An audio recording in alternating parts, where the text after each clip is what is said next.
여러분 안녕하세요. 네, 자 2021년 6월 랜드프로 모의고사 해설 강의 시작하겠습니다.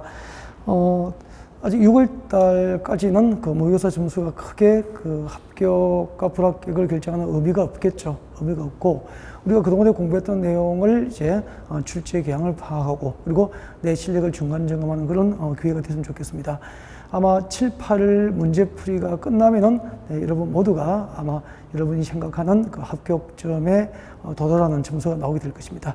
자, 점수가 좀 낮더라도 기운 빠져 하지 마시고요. 힘내시고 열심히 쭉 하셨으면 좋겠습니다. 자, 41번부터 해설 강의 시작합니다. 자, 국토교육법상 광역도시계획에 관한 설명으로 틀린 것은 자, 1번 지정된 광역계획안의 장기적인 발전 방향을 제시하는 계획을 광역도시계획이라고 합니다. 정확하죠? 그 다음 2번 그 광역도시계획 수립 시 그 기초조사를 하면은 그 기초조사 정보체계를 구축해서 운영하도록 하고 있고요. 그 기초조사 정보체계를 구축했다면 5년마다 변동 상황을 확인하고 수정을 하도록 합니다. 정확하죠? 3번 광역도시계획을 수립하거나 변경하려면 공청회를 열어서 주민과 전문가 등으로부터 의견을 드려야 됩니다. 그 다음에 4번 도지사는 관계시장 구소가 협의를 거쳐 요청할 경우에는 단독으로 광역도시를 수립할 수 있고 5번 위 사의 경우 도지사 수립한 광역도시계획은 국토교통부 장관의 승인을 받아야 한다. 5번이 틀렸죠? 그 시장 구소가 협의를 거쳐 요청하여 도지사가 단독 수립한 광역도시계획은 국토교통부 장관의 승인 대상이 아닙니다. 그래서 정답은 5번 그렇게 되죠. 자, 예를 들면 보십시오. 자, 여러분 여기는 경기도 연천군입니다. 경기도 연천군이고 그리고 경기도 파주시가 있어요. 경기도 파주시가 있습니다. 자, 경기도 연천군하고 파주시를 묶어서 광역계획권이 지정됩니다. 이때 광역계획권은 누가 지정합니까? 광역계획권은 관할 경기도지사가 광역계획권을 지정하게 되죠. 자, 그리고 광역도시계획은 관계된 시장구소, 즉 파주시장과 연천구소가 협의하여 관계된 시장구소가 협의하여 공동 수립을 해야 됩니다. 그래서 자, 시장구소 협의해서 공동 수립한 광역도시계획은 누구에게 승인받죠? 관할 도지사로부터 승인을 받는 게 원칙이에요. 근데 관계되는 시장구소, 즉 파주시장과 연천구소 협의해서 그 경기도지사에게 단독 수립을 요청할 수 있죠. 이렇게 관계되는 시장구소가 협의를 거쳐 도지사에게 단독 수립을 요청하여 도지사가 단독 수립한 광역도시계획은 국토교통부 장관의 승인 대상이 아니다 하는 겁니다. 아셨죠? 네. 그 다음에 42번. 자, 국토교육법상 도시군 기본계획에 관한 설명으로 옳은 것은 1번 국가계획과 관련되어 도시군 기본계획 수립이 필요한 경우에는 국토교통부 장관이 수립할 수 있다. 틀렸습니다. 상당히 조심을 하셔야 됩니다. 보실까요? 자, 도시군 기본계획은 기본적으로 도시군 계획에 해당하죠. 그래서 한 개의 도시나 군 단위로 이제 도시군 계획이 수립됩니다. 자, 그래서 도시군 기본계획은 누가 수립하죠? 바로 도시군 기본계획은 그 한 개의 도시나 군 단위로 수립되기 때문에 바로 도시는 시장, 군직은 관할, 군수가 수립하게 됩니다. 그래서 도시군 기본계획은 예외 없죠. 예외 없이 특별시장, 광역시장, 세종특별자치시장, 제주특별자치도지사 그리고 시장, 군수가 수립한다. 그렇게 되죠. 네. 도시군 기본계획은 이렇게 관할 시장구소 수립하는데 큰 특징이 있습니다. 오직이죠. 예외 없이 오직 관할 시장 군수가 도시군 기본계획을 수립해야 한다. 그렇게 됩니다. 네.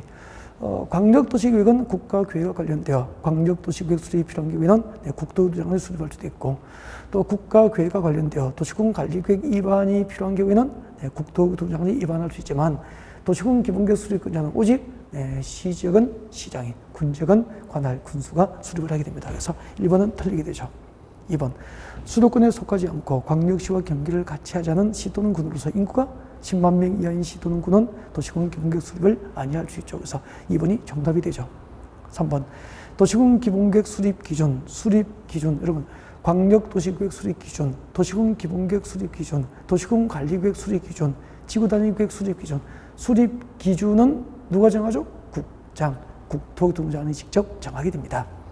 4번 특별시장, 광역시장, 특별자치시장, 특별자치도지사가 도시군 기본계획을 수립하거나 변경하려면 국토교통부 장관의 승인을 받아야 한다. 틀렸습니다. 자, 여기서 자, 특별시장, 광역시장, 특별자치시장, 특별자치도지사는 광역자치단체장이고요. 광역자치단체장이 수립한 도시군 기본계획은 승인에 관한 승인 규정이 없고, 시장 군수가 수립한 도시군 기본계획은 관할 도지사 승인을 받도록 그렇게 합니다. 그래서 4번도 틀렸죠. 5번 인접한 특별시, 광역시, 특별자치시, 특별자치도시 또는 군의 관할구역, 전부 또는 일부를 포함한 도시군 기본계획 수립을 할 수 있다. 도시군 기본계획은 한 개의 도시나 한 개의 군 단위로 수립함이 원칙이지만 지역 여건상 필요하여 인접시장 군수와 협의했다면 인접시군 관할구역, 전부나 일부가 포함된 도시군 기본계획은 수립될 수 있게 되죠. 43번. 자, 국토교급상 한 개의 대지 1,500제곱미터가 그림과 같이 용도지역에 3개의 용도지역이 걸쳤습니다. A, B, C 대지에 대한 건축 제한의 적용이 옳은 것은 그렇게 되어 있습니다. 같이 그림 볼까요? 이렇게 되어 있죠. 자, 한 개의 대지 1,500제곱미터입니다. 한 개의 대지 1,500제곱미터가 3개의 용도지역이 걸쳤습니다. 자, 제3종 일반 주거지역이죠. 제3종 일반 주거지역입니다. 제3종 일반 주거지역에 800제곱미터 걸쳤습니다. 800제곱미터가 걸쳤고요. 그리고 이제 계획관리지역에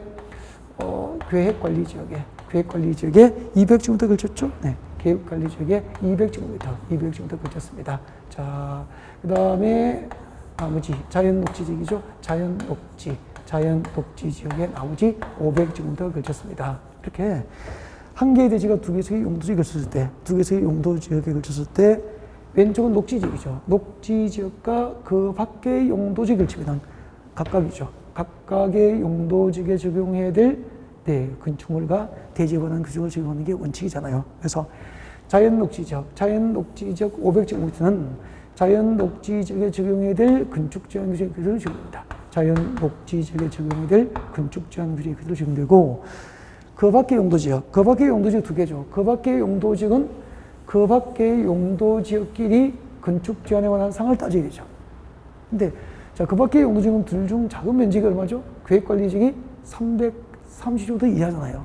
그래서 한 개 대지가 2개의 용도지역이 걸쳤을 때 둘 중 작은 면적이 330제곱미터 이하가 있으면은 이 이제 1000제곱미터 3종 일반 주거지역 800, 계획관리지역 200제곱미터 이 1000제곱미터 대지에 건축을 할 때 건폐율과 용적률은 가중평균값, 건축 제한은 그중 가장 넓은 지역이죠. 둘 중 넓은 용도지역이니까 건축 제한은 뭐죠? 그렇죠. 3종 일반 주거지역 800제곱미터와 계획관리지역 200제곱미터는 둘 중 가장 넓은 제3종 일반 주거지역에 적용해야 될 건축 제한 규정을 적용한다. 그렇게 되는 거죠. 그래서 3번이 정답이에요. 3종 일반 주거지역 A, 계획관리지역 B, 그죠? 자, A와 B는 모두 제3종 일반 주거, 둘 중 가장 넓은 제3종 일반 주거지역에 적용이 될 건축 제한 규정이 적용되고, 그리고 C에 해당하는 자연녹지지역 500제곱미터는 자연녹지지역에 적용이 될 건축 제한 규정이 그대로 적용된다. 그렇게 되는 거죠. 약간 문제가 어려워 보이지만 이 정도는 이제 문제 해결 능력을 여러분이 가졌으면 좋겠습니다. 혹시 그 43번 이해가 되지 않으면은 대지가 2개의 용도지역에 걸치게 됐을 때 건폐율과 용적률, 건축 제한 규정 부분을 이론 공부를 다시 한 번 더 복습을 해 보셨으면 좋겠습니다. 그 다음에 44번 문제 볼까요? 국토계획법상 도시군 관리계획 결정 효력과 후속 조치에 관한 설명으로 틀린 것은 1번 도시군 관리계획 결정의 효력은 후속 조치로서 지형 도면을 고시한 날 그 효력이 발생합니다. 정확하죠? 2번 도시군 관리계획 결정 당시 이미 이 법과 다른 법률에 따라서 허가 인가 승인을 받은 자는 그 결정에 관계없이 그 사업과 공사를 계속할 수 있다. 틀렸습니다. 2번이 정답이 되죠. 그 도시군 관리계획 결정 당시 그 허가 인가 승인만 받아두고 그 사업과 공사에 대한 착수가 없으면 기득권 보호를 못 받죠. 도시군 관리계획 결정 당시 인가 허가 승인을 받고 이미 사업 및 공사에 착수한 자죠. 이미 사업 및 공사에 착수한 자는 그 결정과 관계없이 그 착수한 사업가 공사를 계속할 수 있도록 기득권 보호를 받게 됩니다. 그래서 2번 틀렸고요. 3번 시가버처준 구역과 수산자원 보호구역 지정을 결정고시할 당시 사업가 공사에 착수한 자는 그 결정고시로부터 3개월 내에 신고하면 기득권 보호를 받게 되죠. 그 다음에 도시군 관리구역은 5년마다 타당성 검토해서 정비하는 것 4번 맞고요. 그 다음에 5번 국토교통부 장관 또는 도지사가 도시군 관리구역을 직접 위반한 경우에는 관계시장소의 의견을 듣고 국토교통부 장관 또는 도지사가 직접 지정노선 작성이 가능하죠. 44번의 정답은 2번이었습니다. 다음 45번. 국토교법상 용도지역 지정 특례에 관련된 설명인데 틀린 것은 1번 바다의 매립 목적이 농지조성이고 그 매립구역과 이웃 토지의 용도지역이 농림지역이면 바다의 매립 목적이 농지조성이고 이웃 용도지역이 농림지역이면 매립 목적과 이웃 용도지역의 지정 목적이 같죠. 같을 때는 그 매립구역에 속할 용도지역은 그 매립의 준공 인가일부터 이웃 용도지역인 농림지역으로 지정된 것으로 본다. 정확하죠? 다음 2번. 바다의 매립구역이 도시지역과 계획관리지역에 걸쳤습니다. 이렇게 바다를 매립했을 때 매립구역이 두 개의 용도지역에 걸치거나 이웃하면 특례가 허용되지 않기 때문에 매립구역에 속할 용도지역은 원칙대로 도시군 관리구역 결정으로 지정을 합니다. 정확하죠? 3번. 항만법상 항만구역으로서 지정된 공유수면은 이 법상 도시지역이 결정고시용수로 본다. 틀렸습니다. 여러분 여기 인천이라고 봅시다. 인천시 가지고요. 용도지역은 도시지역이에요. 용도지역은 도시지역이다라고 가정합시다. 가정하고요. 자, 밑에는 인천 앞바다, 공유수면 바다입니다. 공유수면 바다라고 봅시다. 공유수면 바다가 있습니다. 자, 그때 봐요. 그 인천과 같이 인천 앞바다는 인천이라고 하는 도시지역에 연접된 공유수면이죠. 이렇게 인천과 같은 도시지역, 인천, 부산과 같이 도시지역에 연접된 공유수면 바다에다가 항만도시를 건설하기 위해서 항만구역으로 지정해서 고시해버리면 이 바다를 도시적으로 용도지역을 지정하기 위한 도시군 관리계획 위반과 결정 절차 없이 그 바다를 항만도시로 개발할 수 있도록 항만법상 항만구역으로서 도시지역에 연접된 공유수면은 이 법, 국토교법상 무슨 용도지역입니까? 그렇죠. 도시지역을 지정하기 위한 도시군 관리계획이 결정, 고시된 것으로 본다. 의지가 되는 거죠. 그래서 항만법상 항만구역이 지정 고시된 공유수면이 전부 도시지역으로 결정 고시가 의지되는 게 아니고 어디에 연접해야 됩니까?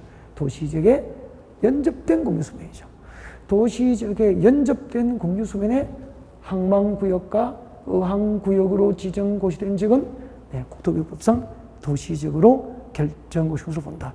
만약에 그 항만구역이 지정 고시된 공유수면이 관리지역이나 농림지역, 자연환경 보전지역에 연접된 공유수면이라면 도시적으로 결정고시가 의지되지 않잖아요. 그래서 3번이 틀린 거예요. 4번. 산업 입지 및 개발에 관한 법률상 국가산업단지, 도시첨단산업단지 그죠? 등으로 지정고시된 적은 국토교육법상 도시적으로 결정고시 의지됩니다. 그리고 5번. 관리지역 중에서 농지법상 농업진흥지로 지정고시된 적은 이 법상 농림지역으로 결정고시로 본다. 정확하잖아요. 정답은 3번이 정답이 됩니다. 46번. 국토교육법상 복합용도지구에 관한 설명으로 옳은 것은 이런 그 복합용도지구하고요. 복합용도지구하고 그리고 복합개발진흥지구죠. 복합개발진흥지구의 개념을 구분을 못하면은 이런 문제는 접근이 안 되죠. 복합용도지구는 그 2017년도에 그 기존에 그 존재하는 국토교육법상 용도지구 6개, 7개 정도를 폐지해버립니다. 없애버리고 이 폐지된 용도지구를 하나의 용도지구가 할 수 있도록 만든 게 복합용도지구예요.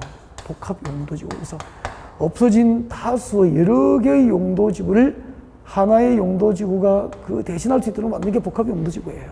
그래서 복합용도지구는 없어진 6개, 7개가 하던 용도지구 역할을 하나의 용도지구의 지정으로 가능해졌으니까 상당히 효율적이죠. 그래서 효율적이고 복합적인, 효율적이고 복합적인 토지용을 도모하기 위해서 특정 시설의 입지, 특정 시설의 입지 규제를 완화에 적용해 줄 목적으로 완화 적용을 하기 위해서 지정하는 게 복합용도지구예요. 그래서 그 목적을 정확하게 이해하고 기억하셔야 되는 거죠. 효율적이고 복합적인 토지용을 도모하기 위해서 특정 시설의 입지 완화를 목적으로 지정하면 복합용도지구. 그 다음에 복합개발진흥지구가 뭐냐면은 복합개발진흥지구는 주거개발진흥지구, 산업유통개발진흥지구, 그리고 관광, 휴양개발진흥지구 이렇게 나가잖아요. 그때 여기에 쭉 나열된 주거기능과 산업기능과 유통기능과 관광, 휴양기능 중에서 복합이니까 몇 개? 2개 이상. 2개 이상의 기능을 중심으로 2 이상의 도시 기능을 중심으로 개발하고 정비할 것을 목표로 지정하면 복합개발진흥지구가 되는 거예요. 그래서 46번에 1번 같이 봅니다.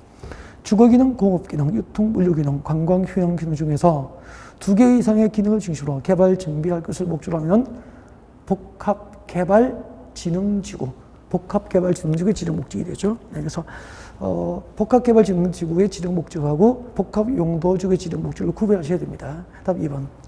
자, 복합용도지구는 3개의 용도지구에서 지정이 허용됩니다. 일반 주거지역과 일반 공업지역과 그리고 계획관리지역에 지정할 수 있죠. 그래서 중공업지역이 틀렸죠. 일반 주거지역 1, 일반 공업지역 1, 계획관리지역 개. 그렇게 해서 우리가 1개 그렇게 웃었죠. 그 다음에 해당 용도지역의 금풀과 용적률만 완화 적용하는 것이 적합한 경우에 지정한다. 틀렸습니다. 복합용도지구는 그 복합용도지구가 지정되는 해당 용도지역 안에서 건축 제한, 해당 용도지역 안에서 건축 제한만 완화 적용이 가능한 경우에 지정합니다.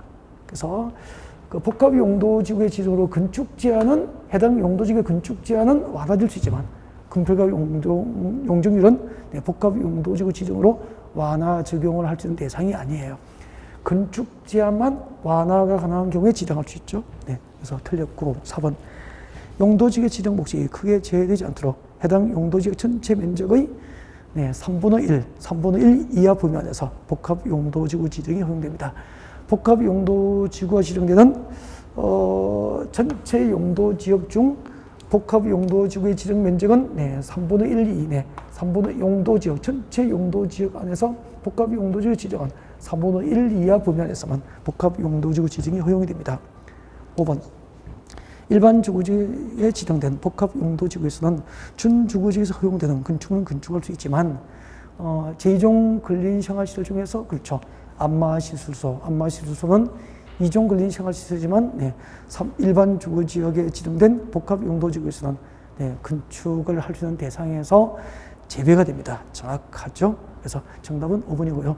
그럼 그 일반 주거지역은 그 주택의 층수에 따라서 이제 1종부터 2종, 3종까지 세분되잖아요. 이렇게 3종 일반 주거지라면은 고층 위주의 편리한 주거환경 조성이 목적인데 위락시설인 안마시술소 건축은 제한이 돼야 되겠죠. 47번. 자, 국토교육법상 용도지구에서 도시군 계획 조례로 정할 수 있는 용적률 지대한도가 가장 높은 것을 물어봤습니다. 그 조례로 정할 수 있는 용적률 지대한도, 그 용도지구에서 그 조례로 정할 수 있는 용적률의 최대 한도인데 특례 규정을 넣어서 문제를 만들기 때문에 상당히 좀 난이도를 높였습니다. 그래서 여러분 47번에 관련된 그 용도지구에서 건폐율과 용적률의 지대한도를 특례로서 따로 정할 수 있는 대상, 제가 한번 수업할 때 자개는 수공으로 농공단지와 산업단지에서 생산한다고 해서 암기방법 가르쳐 드린 거 있을 거예요.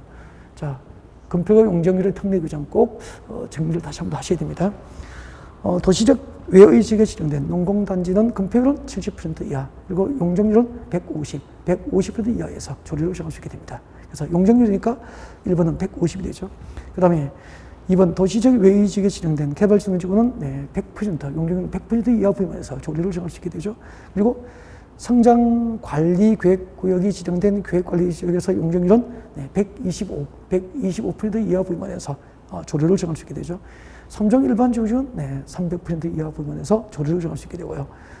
그리고 어떤 용도지 간에 자연공법상 자연공원이 지정된 지역은 용적률은 100% 이하 부분에서 조례를 정할 수 있게 됩니다. 4번이 정답이 되죠. 48번. 자, 국토계급상 개발인 허가 또는 변경 허가를 받지 않는 겁니다. 네. 자, 1번 철토, 성토, 정지, 포장 등의 방법으로 토지의 형상을 변경하면 토지 형질 변경이고, 토지 형질 변경은 도시공원계획사업에 의하지 않은 경우 이 법상 개발이 허가 대상이죠. 맞고. 그 다음에 도시에서 무게가 50톤 이하, 부피가 50세제곱미터 이하, 수평 투영 면적이 50제곱미터 이하인 공작물 설치는 경미하기 때문에 허가를 받지 않고 설치할 수 있죠. 그래서 2번이 정답이 됩니다. 우리 이렇게 암기하셨을걸요. 개발이 허가상, 개발행위 허가를 받지 않는 경미한 사항이죠. 개발행위 허가를 받지 않고 할 수 있는 임의사항이죠. 임의사항 중에서 다음에 가면은 개발이 허가 받지 않고 할 수 있게 됩니다. 예를 들면은 자, 허가를 받지 않고 할 수 있는 행위, 경미한 것은 개발이 허가를 받지 않죠. 그때 경미한 행위는 우리가 이렇게 웃을 거예요. 단위가 무게, 부피, 깊이, 높이가 단위일 경우에는 얼마죠? 50 이하는 50제곱미터 이하는 50 이하는 경미하기 때문에 허가를 받지 않죠. 예를 들면은 무게가 50톤 이하, 무게가 50톤 이하, 50이죠. 무게가 50톤 이하, 부피가 50세제곱미터 이하, 그리고 깊이, 높이가 50cm 이하인 경우에는 개발 허가를 안 받는 거죠. 예를 들면은 물건을 쌓아놓은 행위는 개발 허가를 받는 게 원칙이잖아요. 그죠? 네. 녹지 지역, 관리 지역, 자연환경 보전 지역에서 이렇게 장기간 1개월 이상 물건을 쌓아놓은 행위는 개발 허가 대상인데, 물건을 쌓아놓을 때 무게가 50톤 이하이고, 50톤 이하, 부피가 50cm 이하인 물건을 쌓아줄 때는 개발 허가 받지 않고 물건을 쌓을 수 있다는 거죠. 그 다음에 우리가 철토하거나 성토하면은, 자, 철토하거나 형질 변경할 때, 자, 이렇게 이제 여기다가 대지를 조성하려면 이렇게 밀어야 되죠. 밀어야 되는데, 이 철토되거나, 그 다음에 성토되는 부분에 이 높이나 깊이가, 깊이가 50cm 이하는 허가 없이 형질 변경이 가능하잖아요. 그래서 우리가 외울 때, 단위가 무게, 부피, 깊이, 높이는 50 이하는 경미하니까 허가 없이 할 수 있고요. 그렇게 없을 거예요. 그 다음에 면적입니다, 면적. 면적은 제곱미터가 단위잖아요. 그래서 면적은 25 이하는 경미하기 때문에 허가 없이 행위가 허용됩니다. 예를 들면은 토석을 채취할 때 채취 면적이 25제곱미터 이하이고 그 부피가 50제곱미터 이하라면은 허가 없이 설치할 수 있다는 거죠. 네, 단 공작물 설치 면적은 공작물 설치 면적은 25가 아니고 50 이하는 경미하다 주의하라고 그랬죠. 그래서 48번에 2번 봅니다. 도시지역에서 무게 동그라미, 무게가 50톤 이하, 그다음에 부피 동그라미, 부피가 50cm 이하, 그리고 수평 투영 면적, 본래 면적은 25인데 공작물 설치는 면적 50제곱미터 이하인 공작물 설치는 경미하기 때문에 허가를 받지 않습니다. 그래서 허가를 받지 않는 것은 2번이 맞죠. 3번이 왜 틀렸을까요? 도시지역에서 채취 면적은 얼마죠? 25. 도시지역에서 토석을 채취할 때 그 채취 면적이 25제곱미터 이하인 토지에서 부피 50제곱미터 이하인 토석 채취는 허가 없이 설치가 가능합니다. 그 다음에 농업용 비닐하우스의 설치는 허가 없이 설치할 수 있지만 비닐하우스 안에 육상, 의류, 양식장을 설치할 때는 임의사항에도 제외되니까 허가를 받아야 되죠. 그 다음에 사업기간을 개발이 허가 사항을 변경할 때는 변경 허가를 받는 게 원칙인데 사업기간을 단축하는 변경은 개발이 허가를 받지 않지만, 그죠? 사업기간을 연장하는 경우에는 개발이 허가를 받아야 되죠. 단축은 허가받지 않지만 사업기간 연장은 변경에 관하여 허가를 받아야 됩니다. 자, 48번 정답은 2번이었죠. 다음 49번. 자, 국토계급상 도시지역 외의 지역에서 지구단위 구역구역의 지정에 관한 설명으로 틀린 것은 그렇게 되어 있습니다. 제가 항상 수업할 때 좀 넓게 보십시오. 그렇게 얘기를 하죠. 한 번만요. 잠깐 고개 한번 들어볼까요? 여러분, 이제, 이 도시적입니다. 서울. 도시적이에요. 그리고 이제 도시적 밖으로 나갑시다. 서울인데 도시적이 아닌 용도지역이에요. 일단 지구 단위 계획구역의 지정 대상은 세 가지가 있잖아요. 지구 단위 계획구역을 지정할 수 있는 곳, 임의적 지정 대상이 있고요. 그중 일정한 요건을 갖추면 반드시 지구 단위 계획구역을 지정해야 될 의무적 지정 대상이 있죠. 그리고 이런 도시적 외의 지역에 지구 단위 계획구역을 지정할 수 있는 대상은 목차가 떠올라야 되죠. 이거 지금 생각 안 하면은 공부방법이 좀 잘못된 거죠. 도시적 외의 지역에 지구 단위 계획을 지정할 수 있는 대상은 첫 번째, 도시적 밖에 계획관리지역이죠. 계획관리지역이 지정되고 그 지정된 계획관리지역이 대통령령이 정한 신도시 개발 요건을 갖춘다면은 도시적 밖에 계획관리지역에 지구 단위 계획을 지정할 수 있게 되죠. 그 다음에 두 번째는 계획관리지역으로서 대통령령이 정한 신도시 개발 요건을 갖추거나 아니면은 무엇이 지정되어야 되죠? 그렇죠. 개발진흥지구죠. 개발진흥지구가 지정되고 그 지정된 개발진흥지구가 대통령령이 정한 신도시 개발 요건을 주면은 지구 단위 계획을 지정할 수 있죠. 그 다음에 세 번째가 용도지구가 무슨 용도지구가 있었는데 용도지구를 폐지해버려요. 기존의 용도지구를 폐지해버리고 그 폐지된 용도지구 안에서 행비제한, 건축제한을 지구 단위로 대체하려고 하는 지역은 도시적 외의 지역이지만 지구 단위를 지정할 수 있잖아요. 네. 이것은 건축 제한을 지구 단위로 대체하기 위해서 지정하는 거고요.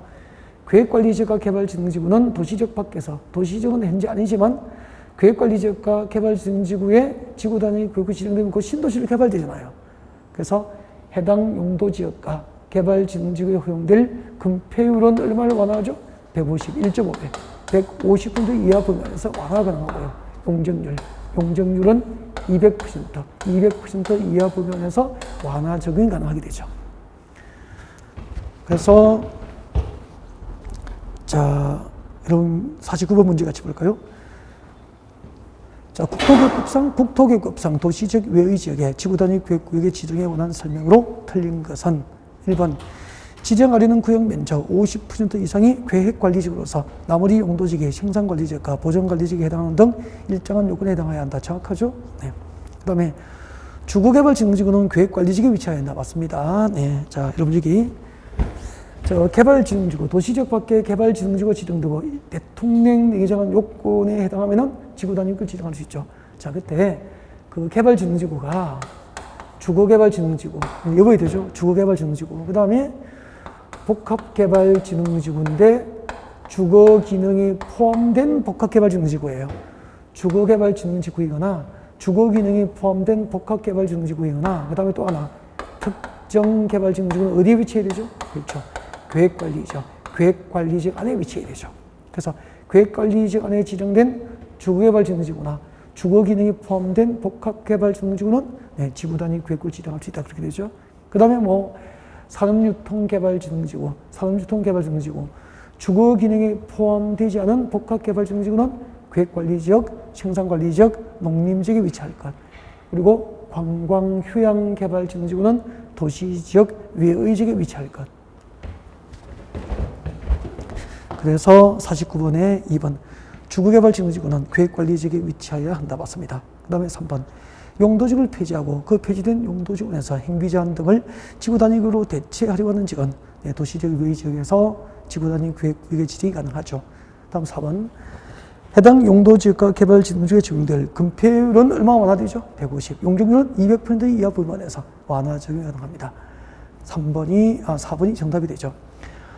개발진흥지역에 지정된 지구 단위 계획구역에서는 공동주택 중에서 아파트나 연립주택 건설이 허용되지 않지만 계획관리지역에 지정된 개발진흥지구는 제외니까 계획관리지역에 지정된 개발진흥지구는 아파트와 연립주택 건설이 허용이 됩니다.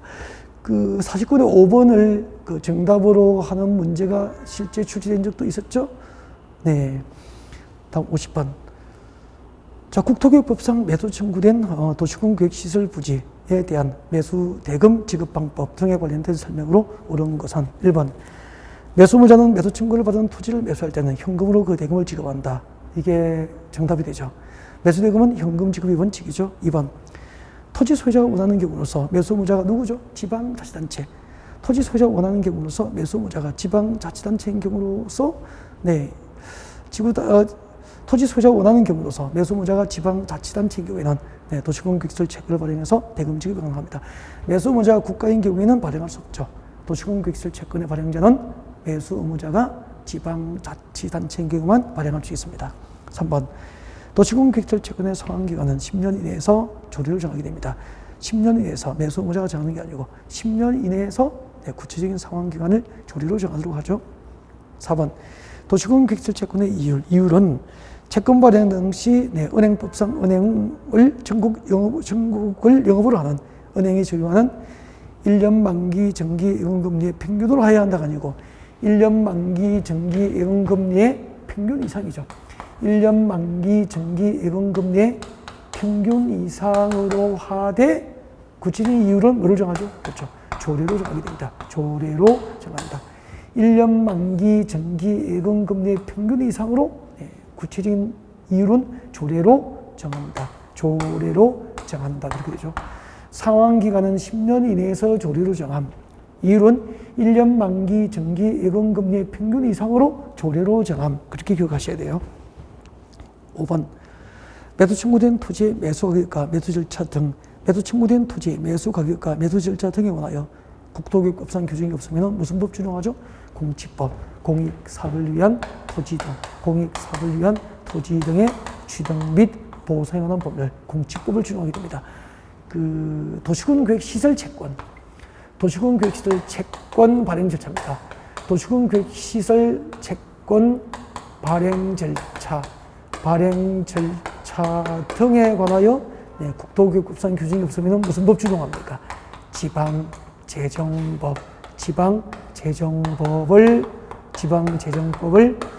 준용하게 되죠. 매수 가격과 절차에 준용되는 부분 공치법, 도시공유계획시설 채권 발행 절차에 관하여 국토교육법상 규정이 없을 때 준용되는 부분 지방재정법. 비교해서 암기를 해둬야 되죠.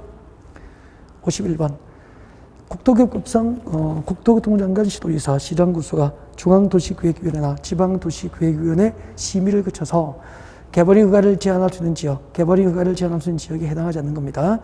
자, 녹지지역과 계획관리지구로서 수목이 집단적으로 자라고 있는 지역 맞죠? 그리고 계획관리지구로서 조수류 등이 집단적으로 수식하고 있는 지역도 개발의 허가 제한 지역이죠. 그리고 기반시설부담구역 맞고, 지구단위구역 맞고, 그죠? 성장관리계획구역으로 지정된 지역은 개발의 허가 제한 대상이 아니죠. 그래서 4번이 정답이 됩니다. 52번. 자, 국토교육법상 도시공유계획시설 사업 시행에 관한 설명으로 틀린 것은 사업 시행자는 행정청이라고 되어 있습니다. 1번. 자, 사업 시행자는 도시공유계획시설에 인접한 토지, 건축물 또는 그 토지에 정착된 물건과 그 정착된 물건에 관한 소유권 외 권리를 일시 사용할 수 있다. 정확하죠? 여러분, 도시공유계획시설 사업 시행자는 사업이 결정 고시되지 않은 인접 토지 등에 관한 권리는 수용합니까? 일시 사용만 허용됩니까? 일시 사용만 허용되죠. 정확합니다. 2번. 실시계획 인가가 고시되면 공치법상 공익사업에 대한 사업 인정 고시가 이성수 의지되죠. 국토교육법상 도시공유계획시설 사업 절차에서는 실시계획 인가가 고시되면 그 실시계획 인가 고시된 것을 공치법상 공익사업에 대한 사업 인정 고시가 이성수로 의지가 되죠. 3번. 실시계획 인가 취소 처분은 청문을 해야 된다. 맞습니다. 여러분, 국토교육법상 청문 대상이죠. 국토교육법상 취소 처분 전에 청문을 해야 될 대상, 청문 대상은 암기를 하고 있잖아요. 우리 어떻게 외웠죠? 개도실, 그렇게 외웠죠? 개도실. 그래서 우리 농담처럼 개도 청문회 하면은 실토한다. 그렇게 얘기했잖아요. 개가 뭐죠? 이거 모르면 안 되죠. 개발행위 허가 취소, 개발행위 허가 취소는 취소 처분은 청문을 해야 됩니다. 개발행위 허가 취소. 그 다음에 도는 뭐죠? 도시군 계획 시설 사업, 도시군 계획시설 사업 시행자 지정 취소입니다. 도시군 계획시설 사업의 시행자 지정 취소, 도시군 계획시설 사업 시행자 지정 취소 처분은 취소 처분 전 청문을 해야 됩니다. 그 다음에 실은 뭐죠? 그렇죠. 실시계획이죠. 실시계획 인가 취소입니다. 실시계획 인가 취소는 청문 대상이 됩니다. 개도시, 개발인 허가 취소, 도시군 계획시설 사업 시행자 지정 취소, 실시계획 인가 취소 그렇게 되죠. 네.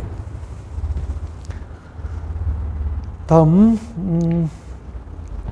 3번 실시계획 인가 취소 처분을 하려면 국토교육법상 청문 대상 맞죠? 다음 4번 시행자의 처분에 대해서는 도시군 계획시설 사업 시행자 처분에 대해서는 행정심판법에 따라서 행정심판을 제기할 수 있다. 정확하죠? 이게 원칙이죠. 5번 시행자는 특별시랑 광역시랑 특별자치시랑 특별자치사 시장수로부터 허가를 받고 타인 토지 출입을 할 수 있다. 5번이 정답입니다. 틀렸죠? 여러분 도시군 계획시설 사업 시행자에게 허용되는 행위가 세 가지가 있죠. 여러분 도시군 계획시설 사업 시행자에게 허용되는 행위, 도시군 계획시설 사업 시행자에게 법상 세 가지 행위가 허용된다. 1번 국토교육법상 도시군 계획시설 사업 시행자로 지정을 받으면 타인 토지를 받을 수 있죠. 출입할 수 있죠. 타인 토지를 출입할 수 있다. 출입 행위, 타인 토지를 출입하는 행위가 허용되죠. 그 다음에 타인 토지를 재료 적시장이나 임시 통로 등으로 일시 사용할 수 있습니다. 일시 사용할 수 있고요. 타인 토지 외에 있는 장애물, 타인 토지에 있는 장애물을 제거할 수 있죠. 장애물을 제거하고 변경하는 행위. 이렇게 해서 출입할 수 있다, 일시 사용할 수 있다, 장애물을 제거 및 변경할 수 있다. 이 세 가지 행위가 허용돼요. 그때 타인 토지 출입 절차가 뭐죠? 출입의 절차는 원칙이 뭐죠? 허가죠. 타인 토지 출입은 관할, 시청군청에서 허가를 받고 출입하는 게 원칙인데 출입할 날에 며칠 전까지? 출입할 날에 7일 전까지 출입의 일시와 장소를 미리 알려줘야 됩니다. 단 행정청이죠. 행정청인 시행자는 허가 없이 타인 토지 출입이 허용이 됩니다. 그래서 자 52번에 5번이 왜 틀린지 알겠죠? 52번 문제 제일 위에 보면 단서가 시행자가 누구죠? 행정청에 해당한다고 했으니까 행정청이 시행자는 허가 없이 타인 토지 출입이 가능합니다. 그래서 5번이 정답이고요. 타인 토지를 재료 적시장이나 임시 통로로 일시 사용하거나 타인 토지에 있는 장애물을 제거 변경할 때는 뭐죠? 그 토지의 소유자, 점유자, 관리인의 동의를 얻어야 한다. 그렇게 되죠. 그래서 출입의 절차는 허가, 일시 사용과 장애물 제거 및 변경 절차는 동의. 큰 것은 일단 반드시 구분할 수 있도록 그렇게 합니다. 알겠죠? 출입은 허가받고 출입하더라도 며칠 전까지? 7일 전까지 미리 출입의 일시와 장소를 토지의 소유자, 점유자, 관리인에게 미리 알려야 되고요. 일시 사용과 장애물 제거 변경은 그 행위를 하기 며칠 전까지? 그렇죠. 3일 전까지 미리 일시 사용과 제거 변경 일시 등을 점유자, 소유자, 관리인에게 알리도록 그렇게 하고 있죠. 자, 다음 문제 53번부터는 이제 도시개발법 문제가 되겠죠. 도시개발법상 도시개발구역의 지정과 해제에 관련된 설명으로 틀린 것은 1번 국가철도공단법상 국가철도공단의 장이 요청하는 경우에는 국토교통부장이 직접 도시개발구역을 지정할 수 있다. 틀렸습니다. 여러분 국토교통부 장관이 도시개발구역을 지정할 수 있는 요건은 이 정도 되면 암기가 되어 있어야 되죠. 자, 그때 이렇게 설명했을 거예요. 봐요. 관계 중앙행정기관장입니다. 관계 중앙행정기관장은 곧 중앙행정부처의 장관들. 국방부 장관, 교육부 장관, 기획재정부 장관, 행정안전부 장관, 장관이죠. 관계 중앙행정기관장은 장관이니까 행정이잖아요. 행정청이죠. 행정청. 자, 관계 중앙행정기관장은 국토교통부 장관에게, 국토교통부 장관도 행정청이잖아요. 행정청이죠. 이렇게 행정청은 행정청에게 요청입니까? 제안입니까? 요청이죠. 그래서 관계중앙행정기관장이 국토교통부 장관에게 도시개발구역 지정을 뭐하면은 요청하면은 관계중앙행정기관장의 요청이 있으면은 국토교통부 장관은 지정할 수 있어요. 그래서 행정은 행정에게 요청이 공식이라고 그랬죠. 그 다음에 공공기관의 장이죠. 공공기관의 장 누구죠? 한국토지대공사, 그죠? 한국철도공사의 장, 그 다음에 한국농어촌공사의 장 등이 공공기관의 장이 되죠. 공공기관의 장. 그 다음에 국가철도공단은 정부 출연 기관이죠. 정부 출연 기관이에요. 정부 출연 기관. 그래서 공공기관의 장, 정부 출연 기관의 장은 행정입니까? 비행정입니까? 비행정이죠. 비행정청이 되죠. 자, 이 비행정청은 국토교통부 장관은 행정이잖아요. 비행정청은 행정청에게 요청입니까? 제안입니까? 제안이죠. 제안. 요청을 못하는 거죠. 그래서 53번에 1번이 왜 틀린지 알겠죠? 국가철도공단법상 국가철도공단의 장은 정부 출연기관의 장으로서 비행정청이에요. 그래서 행정청인 국토교통부 장관에게 도시개발구역 지정을 요청합니까? 제안합니까? 제안이죠. 그래서 공공기관의 장과 정부 출연기관장이 국가계획과 관련되는 30만 제곱미터 이상 규모로 도시개발구역 지정을 제안할 때 국토부 장관이 지정할 수 있죠. 그래서 1번이 정답이에요. 자, 공업지역은 3만 제곱미터 이상 규모로 도시개발구역 지정이 가능하고요. 우리 도시지역에서 도시개발구역을 지정할 수 있는 면적 규모입니다. 공업지역은 3만 제곱미터 이상, 그리고 보존녹지지역을 제외한 나머지 용도지역은 1만 제곱미터 이상 규모, 그리고 도시적 외지역은 30만 제곱미터 이상 규모로 도시개발구역을 지정할 수 있게 되죠. 다음 3번. 도시 경관보호 등을 위해서 필요하다고 인정하는 경우에는 서로 떨어진 둘 이상의 지역을 결합해서 하나의 도시개발구역을 지정할 수 있죠. 결합 지정, 분할 지정 모두 가능하잖아요. 다음, 도시개발구역 지정 고시해 놓고 3년 동안 실시계획 인가 신청이 없으면 그 3년이 되는 날의 다음 날 도시개발구역 지정은 해제된 것으로 보죠. 그 다음에 위 사의 해제가 의제된 경우 그 도시개발구역에 대한 용도지역과 지구단위 구역구역은 도시개발구역 지정 전 용도지역과 지구단위 구역구역으로 각각 환원되거나 폐지된 것으로 본다. 맞게 됩니다. 그럼 그 4번 도시개발구역 지정 고시해놓고 3년 동안 실시계획인가 신청이 없고 다음날 해제가 되면은 신도시로 개발되지 못한 상태에서 도시개발 사업이 완료되지 못한 상태에서 구역 지정이 해제되기 때문에 그 해제된 지역의 용도지역은 도시지로 있지 않고요. 도시개발구역 지정 전에 농림지역이라든지 자연환경 보전지역 등으로 용도지역이 환원되는 거죠. 네. 다음 54번 볼까요?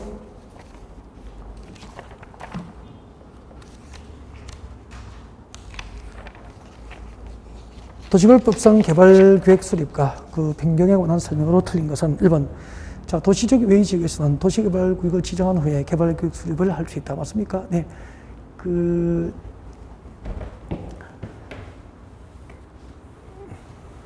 개발계획은 수립 시기에 중요하죠. 무지하게 중요합니다. 여러분, 개발계획, 도시개발법상 개발계획, 정식 명칭이 뭐죠? 도시개발사업계획을 개발계획이라고 하죠. 언제 수립해요? 개발계획 수립 시기. 개발계획 수립 시기. 원칙적으로 언제 수립합니까? 지정권자가 도시개발구역 지정을 하려면, 도시개발구역을 지정하려면 동시에 개발구역 수립하는 게 원칙이죠. 예외적으로, 이거 따로 독립적으로 한 문제 나온 적이 있습니다. 예외적으로 도시개발구역 지정 후에 도시개발구역 지정 후에도 개발구역 수립이 허용되죠. 도시개발구역 지정 후 개발구역 수립이 허용되는 대상은 5개를 암기를 하셔야 되죠. 자연 개발계획을 공모하는 경우, 개발계획 공모, 공개모집, 개발계획을 공모하거나 자연녹지지역과 생산녹지지역과 도시적 외지역이거나 그리고 국가 균형 발전을 위해서 관계중앙행정기관장과 협의하여 도시개발구역을 지정하는 지역. 예를 들면 혁신도시 건설지역 기억나시죠? 그 다음에 전체 도시개발구역 안에 주거지역, 산업지역, 공업지역 면적 합계가 전체 도시개발구역 면적의 100분의 30 이하, 30% 이하인 지역, 이런 지역은 구역 지정 후 개발구역 수립이 허용되죠. 이게 정답을 결정한 적도 있다 그랬죠. 네.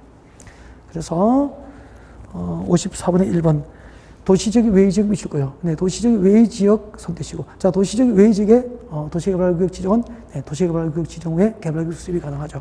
그리고 2번 개발구역 내용은 수립된 광역도시계획과 도시공기분계에 들어맞아야 됩니다. 그래서 여러분 그 개발구역 수립 기준이 뭐죠?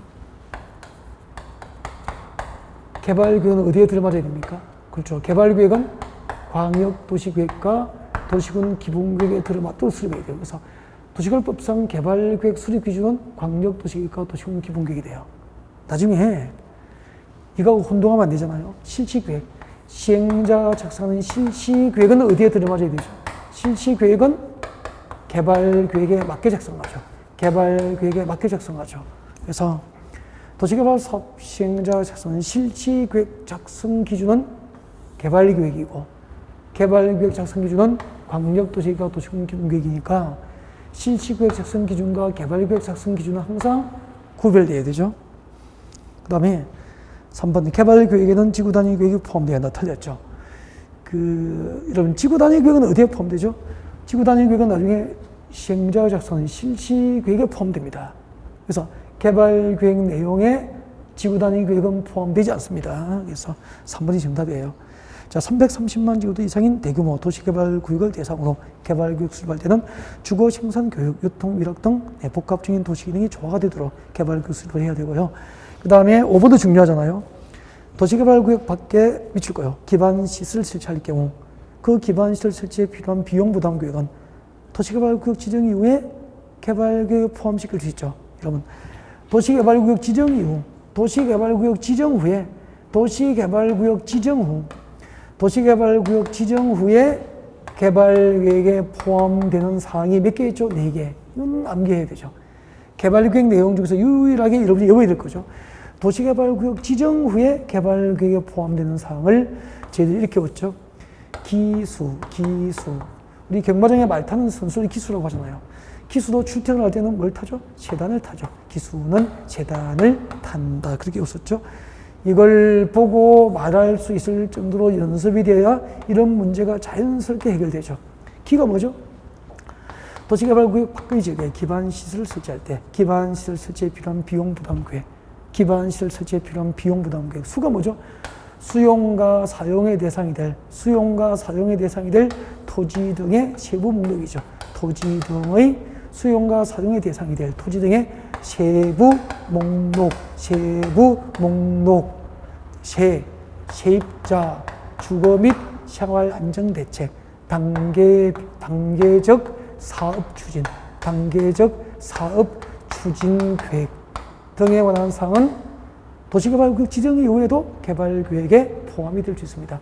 구역 지정 후 개발계획에 포함될 수 있는 사항, 기수는 재단을 탄다. 전부 출제가 된 적이 있는 영역이에요. 느닷없이 만든 문제는 없다는 겁니다. 네. 그 다음에 55번. 도시개발법상 수용 또는 사용 방식의 도시개발 사업 절차에 관련된 설명으로 오는 것은 1번. 도시개발 사업을 시행하는 지역의 지가가 줄 것이죠. 지가가 인근의 다른 지역보다 현저히 높아. 땅값이 비싸면은 수용 방식으로 하면 나중에 수용 보상금 지급할 때 사업이 부담이 크시잖아요. 그래서 무슨 방식으로 하죠? 환지 방식. 그래서 1번 틀렸죠. 도시개발 사업을 시행하는 지역의 지가가 인근의 다른 지역에 비해서 현저히 높을 경우에는 환지 방식으로 사업 방식을 결정합니다. 그 다음에 2번. 시행자가 아닌 지정권자도 도시개발 사업에 필요한 토지 등을 수용하거나 사용할 수 있다. 틀렸죠. 여러분, 그 수용 방식의 도시개발 사업 절차에서 토지 수용 주체입니다. 토지를 수용할 수 있는 수용 주체가 누구죠? 토지 수용 주체는 시행자예요. 시행자. 도시개발 사업 시행자가 누구 시행자. 그래서 도시개발 사업 시행자가 토지 수용 주체이기 때문에 시행자가 아닌 도시개발국의 지정권자는 토지 수용 주체가 될 수 없다 이 말이에요. 네, 틀렸고. 그 다음에 3번. 실시계획 인가를 고시하면 공시법상 사업 인정구식이 성사보다 틀리잖아요. 수용 방식의 도시개발 사업 절차에서는 수용 대상이 될 토지 등의 세부 목록, 택지 조성을 하기 위해서 수용해야 될 토지와 건축물의 세부 목록표를 만들어서 고시하죠. 이를 세부 목록고시라고 해요. 몇 번째 토지 소유권은 수용 대상이다. 몇 번째 건축물 소유권과 전세권이 수용 대상이다. 몇 번째 토지 소유권과 강허권이 수용 대상이다. 이렇게 수용 대상이 될 택지 조성을 하기 위해서 수용 대상이 될 토지와 건축물의 세부 목록표를 만들어 고시하면 세부 목록고시라고 그러고 이것을 공지법상 토지 수용 요건인 국토교통부로부터 공익사업에 대한 사업 인정고시가 있은 것으로 본다. 의지가 되는 거죠. 국토교육법상 도시군계획시설 사업 절차에서는 실시계획 인가가 고시된 것을 공익사업 인정받은 것으로 수용 방식의 도시개발 사업 절차는 토지 등의 세부 목록 고시를 공익사업 인정을 받은 것으로 본다. 그렇게 되죠. 다음에 4번 재결 신청은 개발구에서 정한 도시개발 사업 시행기간 종료일까지 언제든지 허용되죠. 4번이 정답입니다. 5번 시행자는 그 매수대금 일부 지급을 위해서 토지 수요자가 원하는 경우에는 도시개발 채권을 발행할 수 있다가 아니고 그 수용 방식의 도시개발 사업 절차에서 토지 소유자가 원하는 경우 매수대금 일부 지급을 목적으로 발행하는 채권은 도시개발 채권이 아니고 뭐죠? 그렇죠. 토지 상환 채권이죠. 토지 상환 채권이죠. 토지 상환 채권. 수용 방식의 도시개발 사업 절차에서 수용 보상금 지급을 목적으로 발행하면 토지 상환 채권. 근데 금방 여기 나온 거 도시개발 채권이 뭐죠? 아니 도시개발 채권이 무엇인지 말씀해 보세요. 도시개발 채권은 그 발행 목적을 외우고 있어야 되죠. 도시개발 채권이 난 도시개발 사업가, 도시개발 사업가, 도시군 계획시설 사업이죠. 도시군 계획 시설 사업 이 두 개입니다. 도시개발 사업과 도시군 계획시설 사업에 필요한 자금 조달이죠. 자금 조달. 도시개발 사업과 도시군 계획시설 사업에 필요한 자금 조달을 목적으로 발행하면은 도시개발 채권이 되는 거죠. 56번 국토교육법상 입체 환지에 의한 주택 공급에 관련된 설명으로 옳은 것은 1번 입체 환지는 도시개발 사업을 원활하게 시행하기 위해서 특히 필요한 경우로서 토지 또는 건축물 소유자의 동의가 아니고 신청이 있어야 되죠. 이게 입체환지 요건이죠. 입체 환지를 할 수 있는 요건 두 가지. 원활한 도시개발 사업, 도시개발 사업의 원활한 시행을 위해서 특히 필요한 경우로서 이거 기업, 그리고 종전 토지나 건축물 소유자의 신청이 있어요. 신청. 동의가 아니고 종전 토지나 건축물 소유자의 신청이 있어요. 이거 옛날에는 종전 토지나 건축물 소유자의 동의를 얻어서 이렇게 되어 있다가 바뀐 거예요. 법이. 신청으로. 종전 토지나 건축물 소유자의 신청이 있었다면 해주는 거예요. 그래서 도시개발 사업을 원활히 시행하기 위해서 특히 필요한 경우로서 여기까지 기업, 토지 또는 건축물 소유자의 신청을 받아 니은 이 두 가지가 입체환지 요건이에요. 다음 2번 입체환지를 신청하는 자의 종전 소유 토지와 건축물의 권리가액이 도시개발 사업으로 새로 조성되는 토지에 건축되는 구분 건축물 최소 공고 가격의 100분의 70 이하인 경우에는 입체환지 신청 대상에서 제외가 되잖아요. 여러분 잠깐 보실래요? 잠깐 보세요.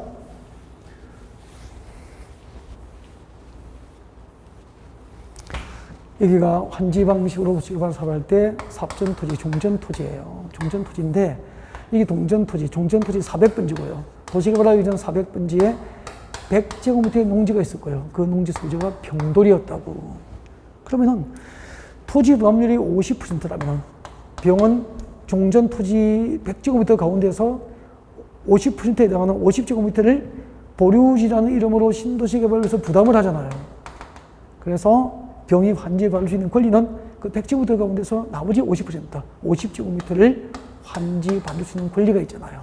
근데 그 50제곱미터는 약 17평 정도 되니까 지목이 되어도 건축을 하기에는 면적이 너무 작잖아요. 이런 것을 과소토지라고 하고, 이 과소토지 소유자는 직권으로 환지 교부 대상에서 제외되는 거죠. 도시개발하기 전 땅 100제곱미터를 갖고 있는 병돌이는 도시개발이 끝나고도 환지를 못 받는 거예요. 이들을 달래기 위해서 시행자가 정권을 갖고 있는 건축물, 아파트라고 그랬죠? 주로 건축물의 일부와 아파트, 그리고 그 아파트에 있는 토지의 공유 지분권을 병에 교부하면 뭐죠? 입체환지잖아요. 그러니까 결국은 과소토지 소유자들이 환지를 못 받으면 집단행동, 데모를 할 것이고 그 집단행동으로 원활하게 도시개발을 못하게 되니까 이들을 달래기 위해서 이 종전 토지나 건축물 소유자가 아파트 입주권이라도 달라고 신청하면은 상가나 아파트 입주권을 교부하는 게 입체환지라고 설명했잖아요. 그때 입체환지를 신청하는 병의 종전 토지와 건축물의 권리 가액을 평가해서 재산을 땅값과 집값을 평가하니까 6천만 원이에요. 6천만 원. 입체환지 신청한 병돌이의 종전 토지와 건축물의 권리 가액이 6천만 원이라고. 근데 입체환지 신청자에게 공급되는 아파트의 종류가 24평, 32평, 42평이 있고 42평의 공급 가격은 5억이고 32평은 2억이고 24평은 1억이라면 최소 공급 가격은 24평 1억이잖아요. 입체 한지 신청한 병돌이의 종전 토지와 건축물의 권리 가격이 6천만 원이면은 구분 건축물 최소 공급 가격의 70% 이하잖아. 이럴 경우에는 병은 입체 한지 신청 대상자에서 제외될 수 있다는 거죠. 단 주택 소유자는 권리 가액과 관계없이 입체 환지를 신청할 수 있다. 기억나시죠? 그래서 56분의 2번 입체 환지 신청한 자의 종전 소유 토지와 건축물의 권리 가액이 도시개발사업으로 조성되는 토지에 건축되는 구분 건축물 최소 공급 가격의 100분의 70 이하인 경우에는 입체 환지 신청 대상에서 제외됩니다. 5번, 3번 입자지 신청 기간은 환지 신청 기간 등을 토지 소유자 등에게 통지한 날부터 30일 이상 60일 이하로 합니다. 틀렸고 4번 입자지는 주택을 공급할 경우 입자지로 주택을 공급할 경우 1세대 1인이 하나 이상의 주택과 토지를 소유하더라도 1주택 공급이 원칙이잖아요. 4번이 정답이죠. 수도권 정비교육법상 과밀 억제권역에 위치한 도시개발국의 토지 소유자는 과밀 억제권역에 위치한 도시개발국의 토지 소유자가 아니고 과밀 억제권역에 위치하지 아니한 도시개발국의 토지 소유자는 소유주택 수만큼 공급이 가능합니다. 57번 도시개발법상 환지 예정지 지정에 관련 지정 절차와 그 효과에 관한 설명으로 옳은 것은 도시개발 사업 전부나 일부를 환지 방식으로 할 경우에는 환지 구획인가 후 도시개발국에 대해서 환지 예정지를 지정해야 한다. 틀렸습니다. 여러분 환지 방식의 도시개발 사업 절차에서 환지 예정지 지정은 임의적 절차예요. 임의적 절차이기 때문에 환지 계획 인가 이후에 환지 예정지를 지정하여야 한다는 틀리게 되죠. 네. 환지 방식의 도시개발 사업 절차에서 환지 예정지 지정은 임의적 절차지 필요적 절차가 아닙니다. 틀렸고요. 그 다음에 2번 위 1번의 경우 종전 토지에 대한 임차권자 등이 있으면 그의 동의를 드려야 한다. 환지 예정지 지정을 위한 종전토지 임차권의 동의 규정은 없습니다. 지어낸 거예요. 3번 환지 예정지 처분의 효력은 그 지정 처분을 공고한 날의 다음 날도 발생한다. 틀렸습니다. 여러분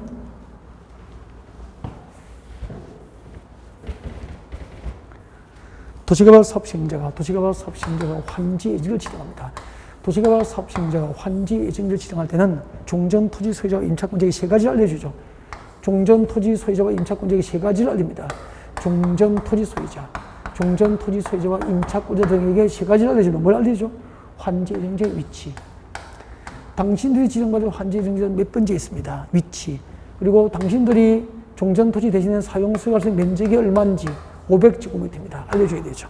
그리고 당신들은 환지 예정지로 지정된 토지의 위치나 면적을 알려주고 언제부터 그 해당 위치에 찾아가서 해당하는 면적을 사용 수용할 수 있는지 환지 예정지 처분의 효력 발생 시기, 즉 효력 발생 일자를 알려줘야 돼요. 그래서 환지 예정지 처분의 효력 발생 일자는 누가 정하죠? 도시개발 사업 시행자가 정하여 종전 토지 소유자나 임차권자에게 효력 발생 시기, 즉 효력 발생 일자를 알려주는 거예요. 예를 들면은 환지 예정지 처분의 효력 발생 일자는 2021년 7월 1일이다. 그러면은 2021년 7월 1일부터 종전 토지 소유자와 임차권자는 새로 지정받은 환지 예정지를 종전 토지와 동일하게 사용 수익을 할 수 있게 되잖아요. 언제까지? 환지 처분이 공고되는 날까지입니다. 환지 처분이 공고되는 날까지. 그래서 환지 예정지 처분의 법적 효력은 존속하는 기간은 환지 예정지 처분의 효력 발생일부터 환지 처분이 공고되는 날까지 그 환지 예정지 처분의 법적 효력이 존속하게 되는 거죠. 그래서 57번에 3번 틀렸고요. 4번 환지 예정지 처분의 효력은 환지 예정지 지정의 효력 발생일부터 환지 처분이 공고되는 날의 다음 날까지 존속이 아니고 환지 예정지 지정의 효력 발생일부터 환지 처분이 공고되는 날까지 존속합니다. 그 환지 처분 공고된 날의 다음 날이 되면은 그 환지 처분의 효력이 발생하기 때문에 환지 처분이 공고되는 날까지만 그 환지 예정지 처분의 효력이 존속하게 되는 거예요. 다음 5번 시행자는 환지 예정지를 지정한 경우 해당 토지를 사용 수용하는데 장애가 될 물건이 그 토지에 있거나 그 밖에 특별한 사정이 있으면 그 환지 예정지에 대한 사용 수익이 시작할 날짜를 따로 정해 줄 수 있게 되죠. 네, 그래서 정답은 5번이 됩니다. 다음 58번. 도시개발법상 환지처분 효과에 관한 설명으로 틀린 것은 1번 환지처분은 행정상 처분으로서 종전 토지에 전속하는 것에 관하여 영향을 미치지 않습니다. 2번 환지계획에서 환지를 정하지 아니한 종전 토지에 든 권리는 환지처분이 공고된 날이 끝나는 때 소멸이죠. 3번 도시개발구역의 토지에 설정된 지역권은 환지처분에도 불구하고 종전 토지 존속이 원칙인데 4번 도시개발 사업 시행으로 행사할 이익이 없어진 지역권은 환지처분이 공고된 날이 끝나는 때 소멸합니다. 5번 채비지는 누가 소유권을 취득하죠? 시행자가 채비지는 시행자가, 보류지는 환지계획에서 정한 자가, 환지계획에서 정한 자죠. 채비지의 소유권은 시행자가, 보류지는 환지계획에서 정한 자가 각각 그 환지처분 공고의 다음 날 소유권을 취득하게 됩니다. 그래서 5번이 틀렸죠. 58번의 정답은 5번이 됩니다. 다음 59번.